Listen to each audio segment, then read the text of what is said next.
संक्षारण है, संक्षारण का मतलब है कि जिस धातु का संक्षारण होना है, जैसे Fe का है, ठीक है, मान लीजिए एल्यूमिनियम का है, ठीक है, और कॉपर का है, मान लीजिए जिसका संक्षारण होना है। संक्षारण का सिर्फ मतलब ये है कि जब वो धातु क्या करती है, वातावरण की नमी और वायु से क्रिया करती है तो एक ऑक्साइड की परत उसके ऊपर जमा जाती है। अब ये डिपेंड करता है कि कौन सी ऑक्साइड की परत कितनी ज्यादा खतरनाक है। तो जो आयरन ऑक्साइड की परत होती है वो बहुत ज्यादा खतरनाक है, पूरी धातु को खत्म कर देती है, गला देती है। इसीलिए लोहे की धातुओं पर हमको पॉलिश करने की या पेंट करने की जरूरत पड़ती है। जब भी चांदी जंग लगती है, आपको ब्लैक कलर का अवक्षेप जमा होता है उसके ऊपर, ठीक है, कॉपर, ठीक है, तांबा, हरे रंग की जंग लगती है, एल्युमिनियम में भी लगती है, लेकिन इन चीजों पर हमें पॉलिश करने की या पेंट करने की आवश्यकता नहीं पड़ती है। क्यों? क्योंकि भैया अगर हम चांदी पर पेंट कर देंगे तो उनकी जो प्रॉपर्टी है, उनकी जो शोभा है, जिस वजह से आप उसको यूज कर रहे हैं, अगर पेंट करके पहननी है तो क्या फर्क है, चांदी की पायल है कि लोहे की पायल? तो लोहे की पायल कोई हरी पेंट करके लाल पेंट करके पहन लेगी।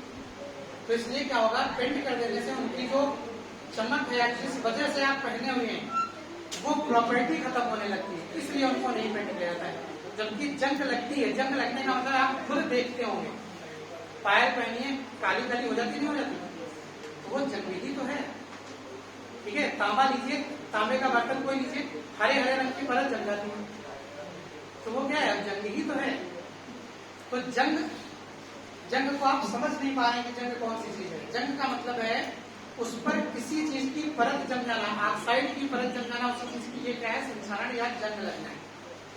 अब बचाने के उपाय हैं ये जो बताए गए आपको, ये जरूरी नहीं है, आप हमारी समझ रहे हैं, ये जरूरी नहीं है कि आप पेंट करें ही करें, वो बचाने के उपाय हैं। तो हम चांदी बचाना कहाँ चाहते हैं? नहीं, मतलब जो चांदी है ये चाहते ही नहीं कि बचे। अगर चाहते होंगे तो पेंट कर लेंगे, लेकिन पेंट करने से सारा का सारा बेकार है। तो इसलिए क्या किया जाता है, उस चीज को नहीं बचाया जाता है। ऐसे ही कोई अन्य धातु है, देखिए सोने में भी जो अवक्षेप जमा होते हैं, सोने में भी आपने देखा होगा कुछ गंदगी जमा हो जाती है। तो ये सब है क्या, ये ऑक्साइड ही है, उस धातु के ऑक्साइड है जो उसकी परत पर जमा हो जाते हैं। और अगर ध्यान नहीं दिया गया तो धीरे धीरे उस धातु को गलाने लगती है, ठीक है। अगर आपने बहुत दिनों तक पड़ा रहने दिया उसी अवस्था में तो धीरे धीरे वो धातु क्या होगी, गल जाएगी। तो ये जरूरी नहीं है, फिर आप सुन लीजिए, ये जरूरी नहीं है कि हम पेंट करें ही, वार्निश करें ही। वो बचाने का एक प्रोसेस है कि हम इस तरह से या इस वजह से ये चीज हम बचा सकते हैं। क्लियर हो गया? लेकिन जंग लगती है, जंग चांदी में भी लगती है काले कलर की, कॉपर में हरे रंग की जंग लगती है, सबके अपने अलग अलग प्रोसीजर है। जब कोई एक्स्ट्रा परत जम जाएगी तो उसको हम क्या करेंगे, जंग करेंगे। और कोई अगर किसी की क्वेरी हो तो पूछ लीजिए, क्योंकि चैप्टर आपका कल जितना बताया था पूरे कल की क्लास में पूरा उतना ही है, खत्म है। उसमें एक दो नियम खाली और रहेंगे, एक पोलेराउस का नियम ऐड हो जाएगा, एक फैराडे के नियम ऐड हो जाएंगे, वो आपको उसी समय बता देंगे, ठीक है। कोई खास चीज नहीं है उसमें, बहुत सिंपल से नियम है और बहुत इंपॉर्टेंट नियम है। तो मैं शुरू करेंगे खाना खाना, ठीक है। अब अगर जल्दी से इसको लिख लेंगे 2 दिन में तो आपका अगला चैप्टर शुरू हो जाएगा 2 दिन में। ये तो थोड़ा सा शांत हो लीजिए और लिखा दे, थोड़ा जल्दी जल्दी लिखेंगे, तैयारी करेंगे, वैल्यूज ऑफ बैठे। अगर वो नाम लिख गए हो तो आप रखते रहिए, अभी बाद में ले लीजिएगा, ठीक है। हेडिंग है वैल्यूज ऑफ बैठे, तो बोलिए, वो बताएगा वैल्यूज ऑफ बैठे किसको कहेंगे, बोलिए। कोई लोग बताएंगे कि वैल्यूज ऑफ बैठे किसको कहेंगे, क्या होता है?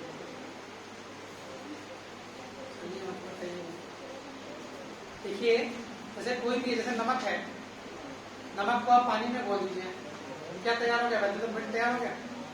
क्यों वैल्यूज ऑफ बैठे हो गया?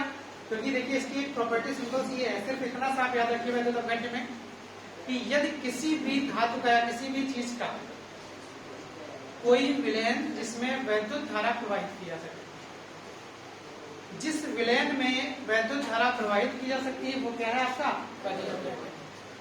क्लियर? क्या हो सके? हाँ, जिसमें कौन प्रवाहित किया जा सके? वैद्युत धारा। जिस विलयन में वैद्युत धारा प्रवाहित की जा सकती है उसको हम क्या कहते हैं? ठीक है, वैद्युत अपघट्य कहते हैं। बोले लीजिए वे पदार्थ जिनके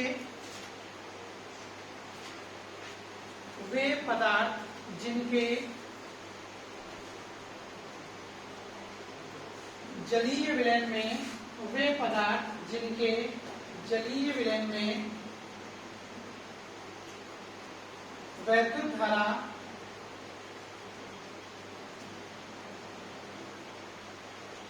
प्रवाहित की जा सकती है,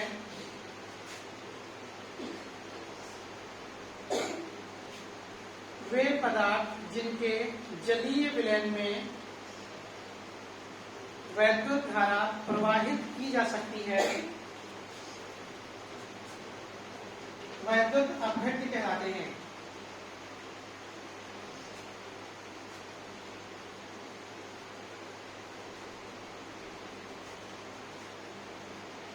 एग्जाम्पल लिख लीजिए, NaCl का विलयन, NaCl का विलयन, NaCl का विलयन, ठीक है। अगर आपने पानी में NaCl घोल दिया तो उसमें क्या होगी? वैद्युत धारा प्रवाहित हो जाएगी। क्यों हो जाएगी? Na प्लस अलग है और Cl माइनस है। ब्रैकेट में आप लिख सकते हो एक चीज, इसी विलयन को, मतलब ये लिखना नहीं, इसी विलयन को खाली आप ब्रैकेट में लिखिए ब्राइन। इस विलयन को ब्राइन भी कहते हैं। कहीं मान लीजिए शब्द आपने वर्ड आगे की ब्राइन सोल्यूशन भरा है मान लीजिए, तो आप जानते हो कि ब्राइन सोल्यूशन या ब्राइन विलयन किसको कहते हैं। ये लैब में कई बार यूज हो जाता है ब्राइन सोल्यूशन। तो ब्राइन होता क्या है? सुन लीजिए जरा सा। तो ब्राइन का मतलब होता है NaCl का 10% विलयन। समझ रहे हैं? कितने परसेंट? NaCl का 10% विलयन ब्राइन कहलाता है। 10% से मतलब क्या है? क्या समझते हैं 10% से? 10% का मतलब क्या है बताइए? हाँ, 10% का मतलब है कि अगर हमने टोटल 100 लिया है तो उसमें 10 हिस्सा इसका है, 90 हिस्सा उसका है।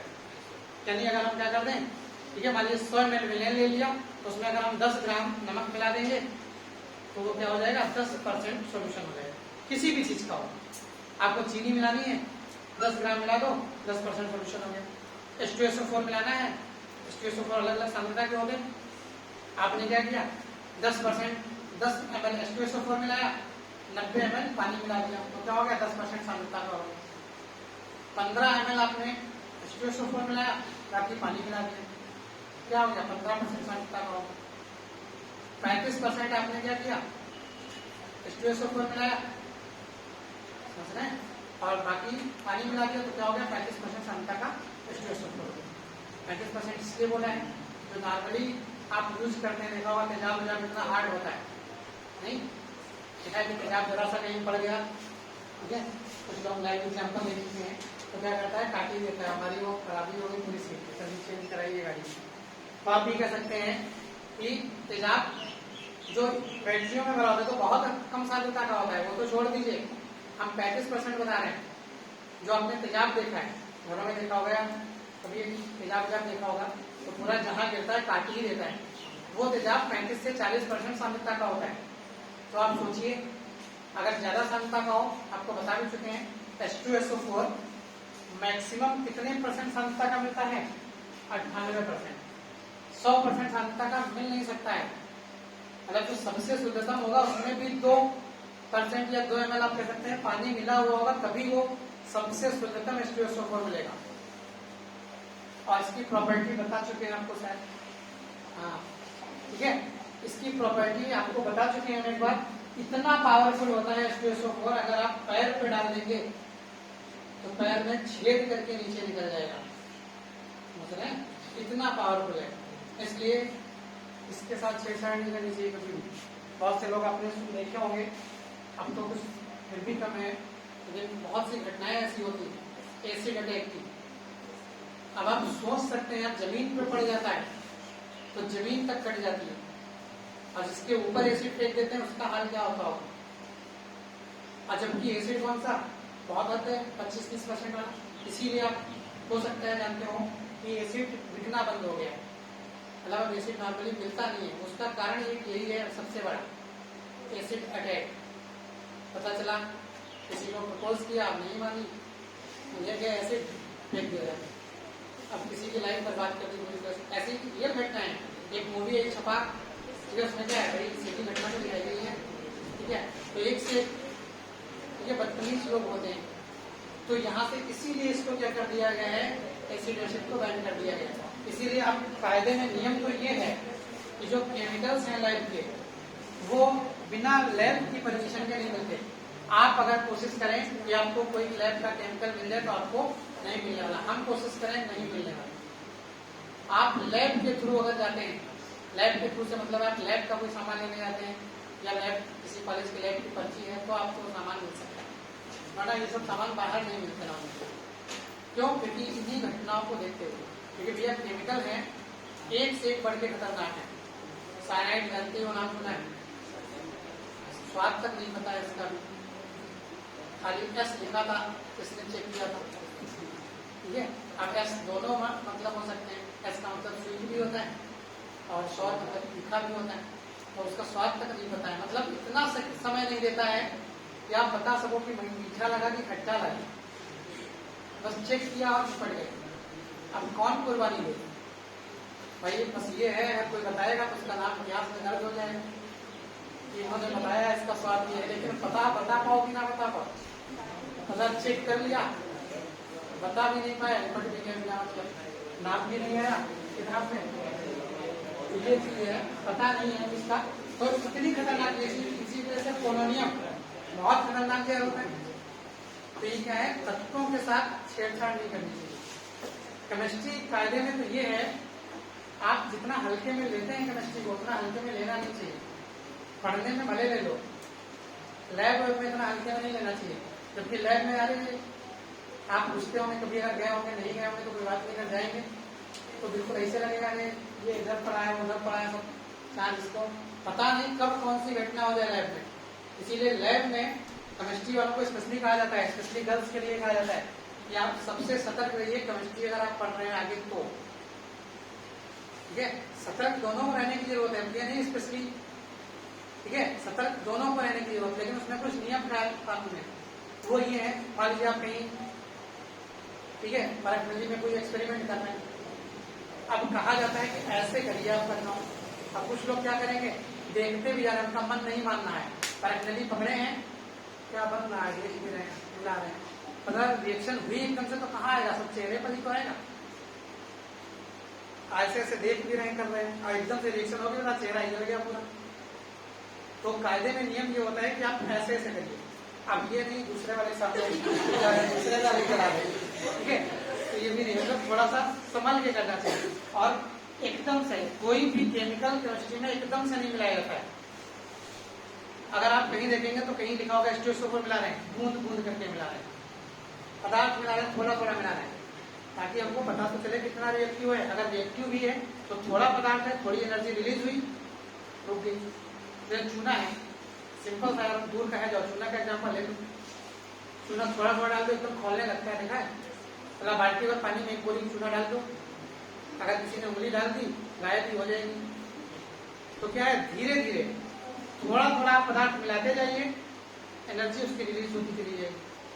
आपने एकदम से मिला दिया, पता चला एकदम मिलाया, इतनी ज्यादा एनर्जी रिलीज हुई कि आपको भी साथ में जला डाला उसने।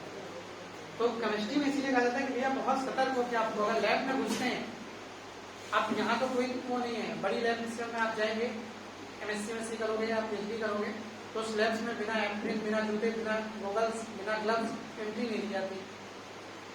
ये वहाँ पानी वाले केमिकल नहीं होंगे, यहाँ तुम्हारे पानी वाले केमिकल है, सब में पानी मिला रखा है, गिर भी गया हाथ पे, चलो एसिड था, बेस डाल दिया, काम हो गया। और वहाँ जब तक गिरेगा, जब तक ढूंढोगे बेस तब तक गायब हो जाएगा।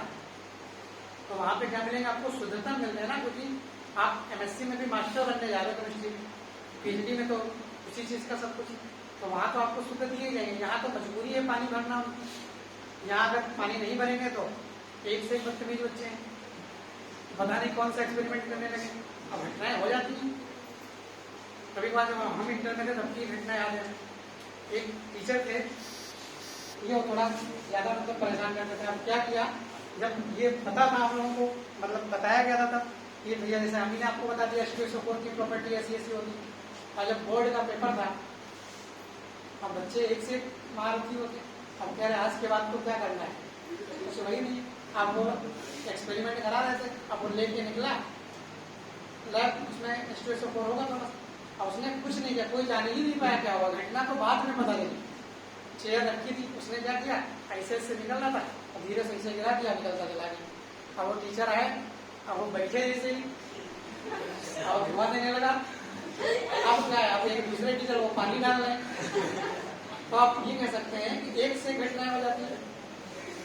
तो अब इस चीज के लिए ध्यान रखना पड़ता है कि भैया क्या है। अब किसी को पता भी नहीं चला कि क्या हुआ, जब धुआं निकला तब पता चला अच्छा कुछ गिरा था। तब भैया सबको बहुत कस के अटकाया गया कि किसने ऐसी हरकत कर दी, चेयर पे तेजाब डाल दिया। ठीक है, तो आप ये कह सकते हैं कि इस तरह की भी बहुत सी घटनाएं। ब्रोमीन होती है, ब्रोमीन का नाम सुना होगा। ब्रोमीन का एक्सपेरिमेंट किया जाता है, बड़ा ध्यान रखा जाता है कि ब्रोमीन का ध्यान इसलिए रखा जाता है कि भैया ब्रोमीन बहुत ज्यादा रिएक्टिव है उस फॉर्म में। अगर आप सीधे ब्रोमीन से मान लीजिए रिएक्शन करना शुरू कर दिए, ऐसे ढक्कन खोल दिया, सीधे छत में जाकर लगेगी, कितनी ज्यादा एनर्जी होगी। उसके बाद खोलेंगे ढक्कन, इतनी तेज उठेगी। अब तो सामने से खोल रहे हैं, मुंह पे ही आ गई। इसीलिए ब्रोमीन के जब एक्सपेरिमेंट किए जाते हैं तो क्या किया जाता है, उसको पहले फ्रिज में रखा जाता है 8 से 10 घंटे लगते हैं। वे ढक्कन धीरे धीरे खोली जाती है, नहीं आए मार कट से हटाया। ये गैसें हैं उसके अंदर, रिलीज हो सकती है किसी समय, या आप कोई रिएक्शन करा रहे हो, केमिकल मिला रहे हो, अब पता नहीं कौन सा कितना खतरनाक है। अब पता चला आपने गलती से सोडियम था थोड़ा सा ले लिया, अब लेके चले गए, लाओ पर्सनली मैं धुल लें। अब पता चला जैसे प्रोटीन डाला और धुआं देने लगे। अब थोड़ा डर लगेगा, और तेज पानी चला दिया और तेज धुआं देने लगा। अब भाई उसमें अगर कहीं पानी आप में मिलेगी तो क्या करेगा, जलेगा ही। पानी का तो सोडियम जलता है पानी के साथ। अब पता नहीं ध्यान दिया, हाथ से पकड़ लिया, अब हाथ नहीं सुलग गया। अब सुलग गया मतलब आग नहीं लग जाएगी। अब ये होगा जैसे यहाँ पे खुदरा खुदरा नहीं हो जाता, कभी उंगली पे कुछ चल जाते, उस तरह का लिखा हो गया। करने जा रहे थे एक्सपेरिमेंट, अब सोडियम बचा ही नहीं, सोडियम तो जल गया। अब वहां डाल रहे हैं, सोडियम डाला, फिर एक्सपेरिमेंट किया। अब कह रहे हैं आया नहीं रंग, फर्क नहीं। अरे जब सोडियम बचा हो तो रंग आएगा। सोडियम आप हाथ से पकड़ के लिए जा रहे हो, हाथ में कुछ नमी कुछ तो होगा। पता चला सोडियम NaOH बन गया। अब सोडियम NaOH बन गया है, अब आप रिएक्शन करा रहे तो NaOH की रिएक्शन देगा ना, वो सोडियम की थोड़ी देगा। अब वहां कह रहे हैं हरा रंग आना चाहिए था, तो पीला आ रहा है। ठीक है, तो आएगा ही आएगा। तो इसलिए केमिस्ट्री में थोड़ा सा ध्यान रखना पड़ता है कि किस तरह के। ठीक है, ये आपके हम किसी दिन आपको थोड़ा बहुत नॉलेज इस बारे में दे देंगे।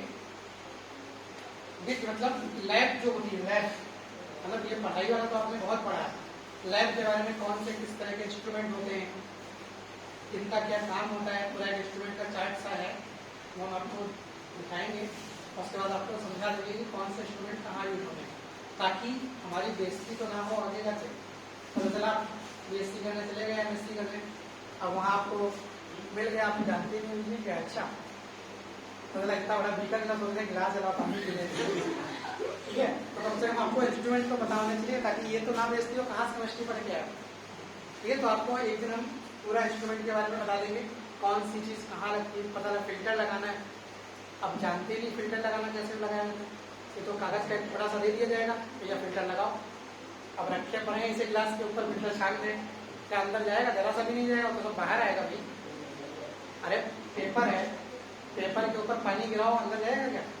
तो बाहर ही छन जाएगा। उसका प्रोसेस है कि कैसे आपको टीप बनानी है उसकी, कैसे क्या करना, तब तो छान पाओगे, वरना पता चला आप काम भी नहीं कर पा रहे। तो किसी दिन हम आपको लैब के बारे में पूरा इंस्ट्रूमेंट क्या है किस तरह का बता देंगे आपको। चलिए ये लिख लिया पोल्यूशन ड्राइव वाला, जाके लिखिए इलेक्ट्रोड। इलेक्ट्रोड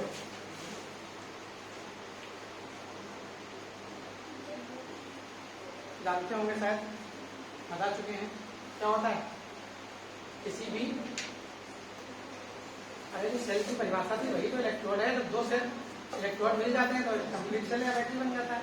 तो क्या थी, जब किसी हाँ, जब किसी धातु के विलयन में उसी धातु की क्षण को डुबाया जाता है।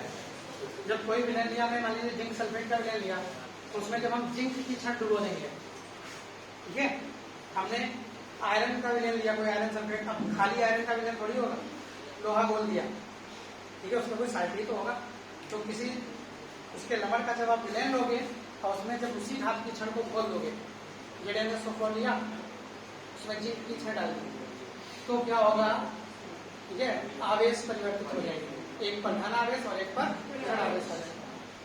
ये जिस वजह से क्या होगा, विभव का डिफरेंस, विभवांतर जिसको बोलते हैं, उत्पन्न हो गया। उसी चीज को हम इलेक्ट्रोड या अर्ध सेल कहते हैं। और जब इसी को कंप्लीट कर दिया जाता है, एक साथ मिला दिया जाता है दो सेलों को, तो क्या मिल जाता है, एक पूर्ण सेल मिल जाता है। अब पूर्ण सेल में आपको पता है कितने इलेक्ट्रोड होते हैं, दो होते हैं। कौन कौन से? एक, अरे भैया बैटरी कितने होते हैं, दो होते हैं ना, प्लस माइनस, अरे नाम से बताओगे, हाँ, एनोड और कैथोड दो होते हैं। कौन सा? एनोड और कैथोड। एनोड का मतलब प्लस वाला, कैथोड का मतलब माइनस वाला, यानी प्लस और माइनस दो इसमें इलेक्ट्रोड आपके होते हैं। ठीक है, तो लिख लीजिए, ठीक है, बिल्कुल क्लियर करते चलिए। ये सब चीजें ऐसी छोटी छोटी सी हैं, इनमें आपको दोबारा बार पढ़ना ना पड़े, ठीक है। और हाँ, वो जो बताया था आपको टेस्ट के लिए, इस मैनेजमेंट में बता दे रहे हैं, केमिस्ट्री का आपका टेस्ट जहाँ तक है शनिवार तक होगा, रासायनिक बलगति का, काफी दिन पहले बताया था आपको, ठीक है, पढ़ लीजिएगा। अगर आपको कोई समस्या हो किसी प्रकार, हमने आज भी बताया था थोड़ी देर पहले, फिर बता दे रहे हैं, अगर किसी को रासायनिक बलगति वाले में से कोई समस्या हो तो आप बोल दीजिएगा, 2 दिन हम जो पढ़ा रहे हैं उसको रोक देंगे, 2 दिन में दिखाना तो है नहीं, उसको खाली समझाना है। 2 दिन में हम पूरा चैप्टर, कम से कम 1 या 2 दिन लगेगा, पूरा का पूरा चैप्टर यहाँ पे आपको फिर से बता देंगे विद सवाल, ठीक है। लेकिन कोशिश करेंगे कि इसी सप्ताह में आपका चेक हो जाए, ठीक है। रिपोर्ट में लिख लीजिए, जब किसी धातु की क्षण को उसी धातु के लवण के विलयन में डुबोया जाता है, उसी धातु के लवण के विलयन में डुबोया जाता है,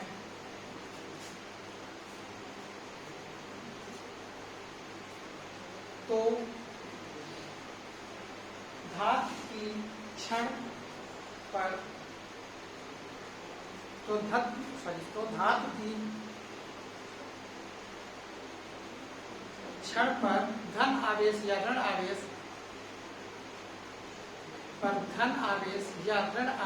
उत्पन्न हो जाता है,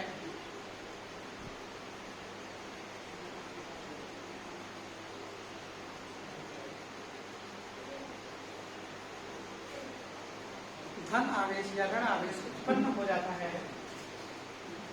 तो इस प्रकार की क्षणों को ही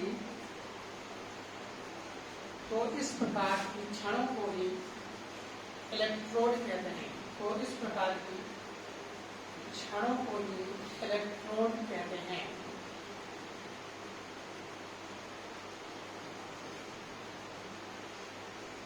ठीक है भाई, बना लो सिंपल सा, कोई भी एक बात क्लियर किया आपने, इसमें कोई एक विलयन मार दिया और इसमें कोई एक क्षण वो दिया, ठीक है। तो जिस चीज का हो, जैसे मान लीजिए ये अगर हमने CuSO4 का विलयन लिया, तो ये क्षण किसकी होनी चाहिए, कॉपर, ठीक है। बना लीजिए, बड़ा सिंपल सा है यार।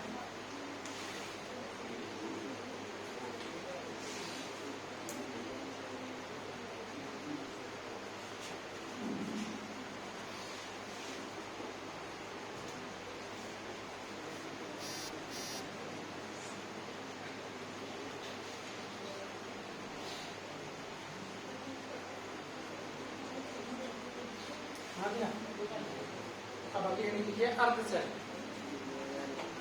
अर्ध सेल, अर्ध सेल।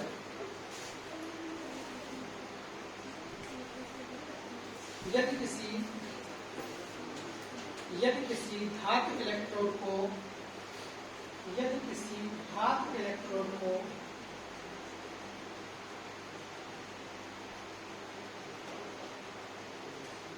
किसी वैद्युत अपघट्य में रखा जाता है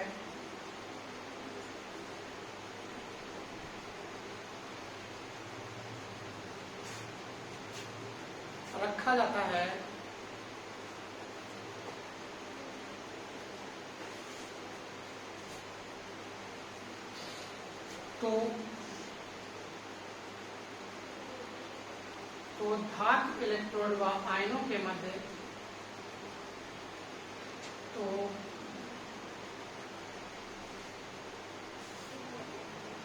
धातु इलेक्ट्रोड व आयनों के मध्य साम्य स्थापित हो जाता है।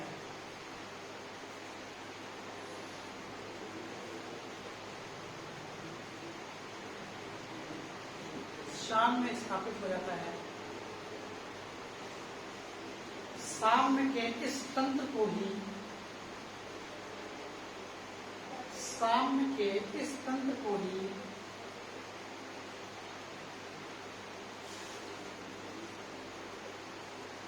साम्य के इस तंत्र को ही अर्धशैल कहते हैं।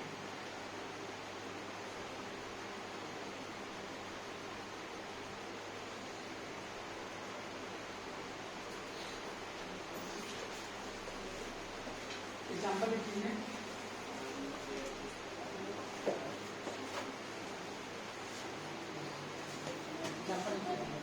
जैसे जिंक धातु की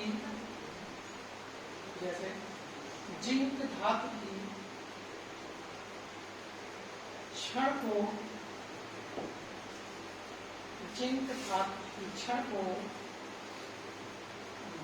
ZnSO4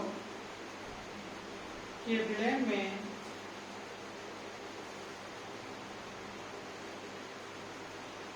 रख दिया जाता है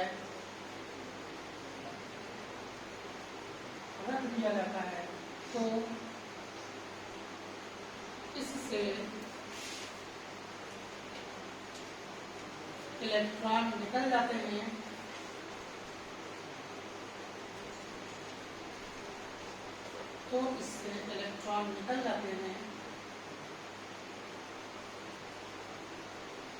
और धातु धन आवेशित हो जाती है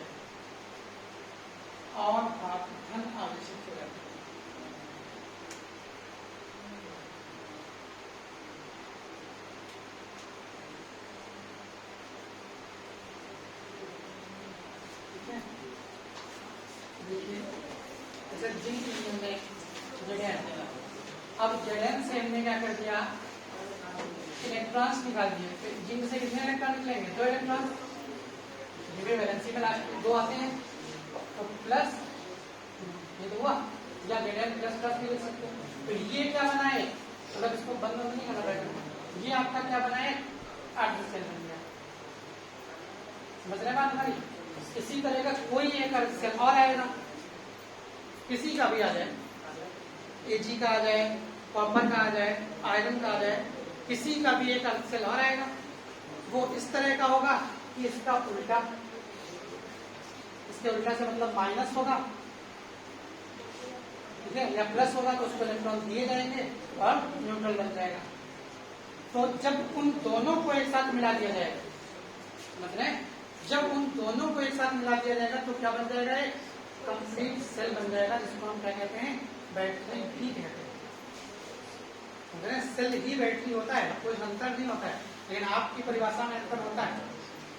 आपकी परिभाषा में सेल का मतलब है घड़ी वड़ी में डालने वाला छोटा, और बैटरी का मतलब इस तरह की चार्जिंग वर्जिंग होती है। ये जबकि सेल और बैटरी एक ही चीज है। ज्यादातर नॉर्मली सबको बैटरी ही बोलते हैं। आपने देखा होगा घड़ी का सेल लेके आइए, उस पर भी देखिएगा क्या सेल लिखा होता है, कहीं बैटरी लिखा होता है। कोई भी आप सिंपल सी बैटरी ये है रखी, इस पर भी आप देखिए है तो एक तरह का सेल ही, इसको भी ओपन करेगा तो इसके अंदर कम से कम क्या हो, 3-4 सेल ही रखे होंगे, बस इसका कॉम्बिनेशन इतना है इसलिए इतनी महंगी है। तो आप भी कह सकते हैं एक संयोजन है इसके अंदर, बाकी रखे क्या होंगे, सेल ही तो रखे होंगे। कैसे सेल रखे होंगे, बस सेकेंडरी सेल रखे होंगे। भाई इसके अंदर ये जो आपको बैटरी दिख रही है, इसके अंदर कोई लिक्विड थोड़ी भरा होगा। आपको जो बैटरी दिख रही है उसके अंदर तो लिक्विड भरा है, इसके अंदर कोई लिक्विड नहीं होगा। लेकिन फिर भी क्या है, अगर आप एक बार मान लीजिए चार्ज हो गई तो कम से कम 6 से 8 घंटे बैकअप, कि आपकी जो लाइट वाइट है, कैमरे हैं, जो कुछ भी है, कम से कम 6 से 8 घंटे चल जाएंगे। तो इसके अंदर क्या है, केवल सेल लगे हैं मात्र, वो भी कौन से सेल, सेकेंडरी सेल, ऐसे सेल जो क्या हो सकते हैं, एक बार डिस्चार्ज हो जाएंगे। प्राथमिक और द्वितीय सेलों में यही अंतर होता है। प्राथमिक सेल वो सेल होते हैं जो एक बार डिस्चार्ज हो गए तो बेकार हो गए, द्वितीय सेल वो होते हैं एक बार डिस्चार्ज हुए, जैसे ये बैटरी रखी है, इन्वर्टर है, क्या है, द्वितीय सेल है। ठीक है, द्वितीय सेलों का मतलब है जो एक बार डिस्चार्ज हुए फिर चार्ज हो जाएंगे, फिर डिस्चार्ज होंगे, फिर चार्ज हो जाएंगे, और इनमें चार्जिंग की क्षमताएं होती हैं। समझ रहे हैं? आपको कई बार तो चीजें बताते रहते हैं, जैसे कुछ लोग होता है नहीं, मोबाइल को हर समय चार्जिंग में चढ़े रहते हैं, कन्फर्म है उनकी बैटरी बहुत जल्दी खराब हो जाएगी।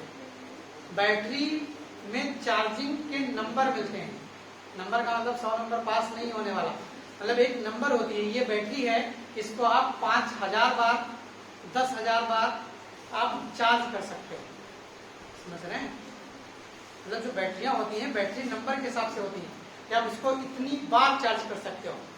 अब पता चला 95 हुई थी, चार्जिंग लगा दिया, आपका अटेम्प्ट तो गया, एक चार्जिंग तो हो गई, फिर देखा 97 हुआ था, फिर लगा दी, फिर चार्जिंग चली। तो इसीलिए कहा जाता है जितना डिस्चार्ज हो जाए जब पूरा, तब आप चार्जिंग लगाइए उसको, तो ज्यादा दिन तक चलेगी।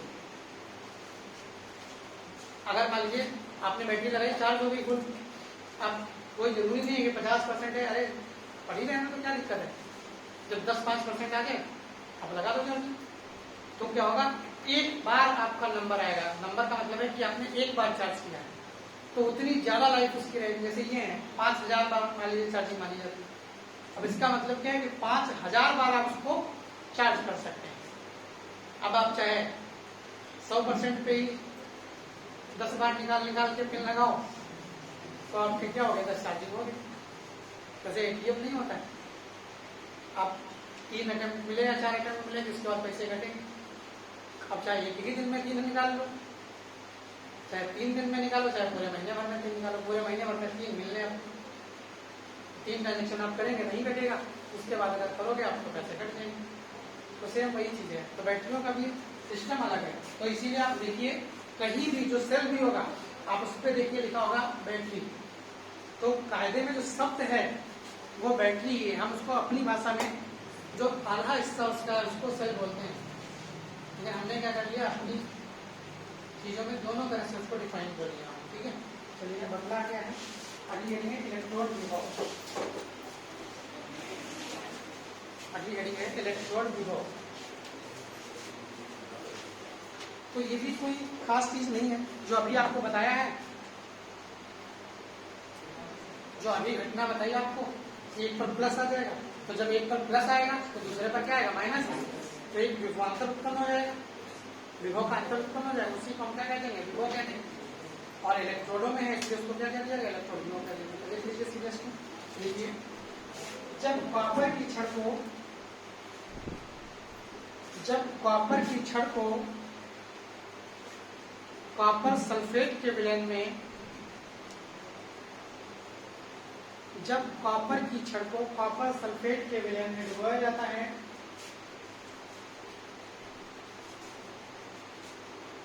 तो क्षण व विलयन के बीच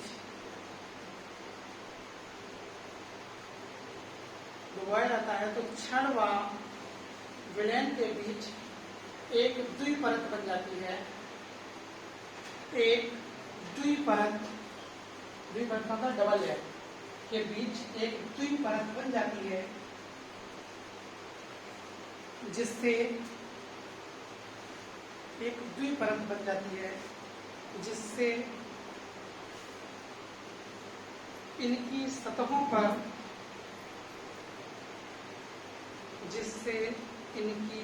सतहों पर विभवांतर उत्पन्न हो जाता है,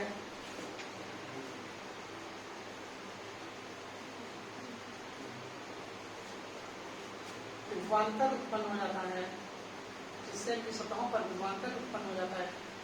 इसे ही इलेक्ट्रोड विभव कहते हैं। इसे ही इलेक्ट्रोड विभव कहते हैं।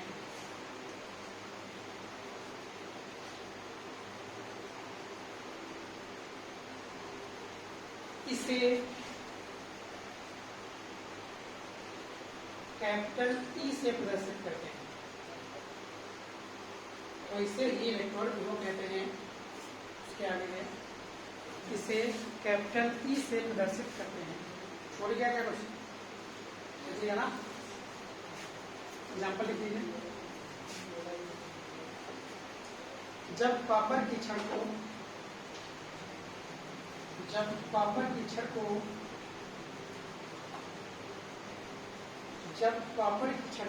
CuSO4 के विलयन में डुबाया जाता है, जब कॉपर की छड़ को CuSO4 के विलयन में डुबाया जाता है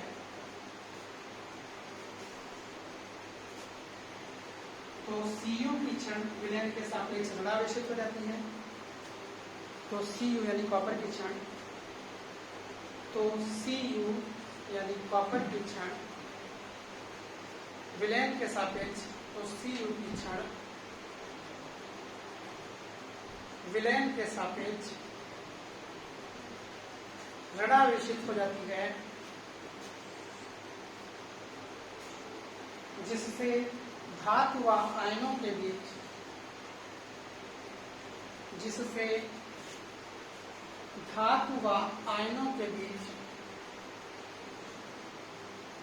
विभवांतर उत्पन्न हो जाता है, जिससे धातु व आयनों के बीच विभवांतर उत्पन्न हो जाता है। ठीक है, छूट गया? जिससे धातु व विलयन के बीच विभवांतर उत्पन्न हो जाता है। ठीक है, अब लिखिए जरा, यही सेम है रिएक्शन, खाली कॉपर कर लो बस।